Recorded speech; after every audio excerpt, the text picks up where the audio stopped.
Welcome to Tales Sanctuary, a quiet corner where stories aren't just told, they're lived. A space where we find pieces of ourselves in the lives of others, real or imagined. Today, let's sit with a story about a search that feels all too familiar. A young baker named Sam was famous in our town for one thing: her perfect loaf. It had a crust that sang when you tapped it, and an inside like golden cloud. People would line up for it. But one morning, Sam opened her oven to a flat, dense brick. Her heart sank right to the floor. The next day, it happened again. And the day after that, her perfect loaf was broken. Sam did what any of us would do. She looked where it was easy to look. She blamed the flour and bought every expensive brand in the country. She blamed the oven Nan had it taken apart and put back together 3 times. She blamed the water, the salt, the very air in her kitchen. Her workspace became a museum of single-use tools and measuring cups, gleaming under the spotlights. She searched only in the light of what she already knew. But the bread was still wrong. Weeks passed. The line outside her shop vanished. The light in her kitchen, once warm, now felt harsh and clinical.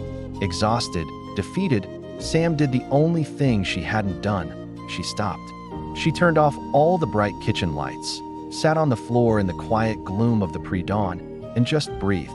In that stillness, a memory surfaced. Not of flour or temperature, but of her grandmother's hands. She remembered the old woman never measured. She'd just feel the dough, whispering, "You have to listen to it, child. It will tell you when it's afraid." Afraid, afraid. The word hung in the dark air. Sam looked at her own hands, always busy, always forcing. She realized she'd been so busy diagnosing ingredients. She'd stopped touching the dough with love. She'd stopped listening. The failure wasn't in the light of her kitchen lab. It was hidden in the dark, quiet place where patience and intuition lived, a place she'd been too busy and too proud to visit. She didn't run back to the flour. She didn't check the oven gauge. In the soft dark, she simply started again. She mixed by feel. She let the dough rest in a silent bowl, and she listened. When she finally put the loaf in the oven, she didn't watch the clock. She watched through the glass, not as a scientist, but as a guardian. The scent that filled the shop that morning was a hymn. The loaf that emerged was more than perfect, it had a soul again. Sam had found the key, not in the glaring light of problem solving, but in the tender dark of understanding.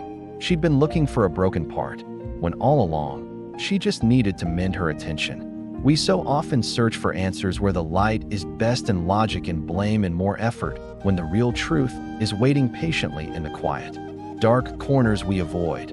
In a moment of stillness, in a forgotten memory, in the courage to stop and feel. If this story found a quiet truth in you, let me know with a like. What's the dough in your life that's asking to be listened to? Tell me in the comments. For more stories that seek truth in tender places, subscribe to Tales Sanctuary. Thank you for listening.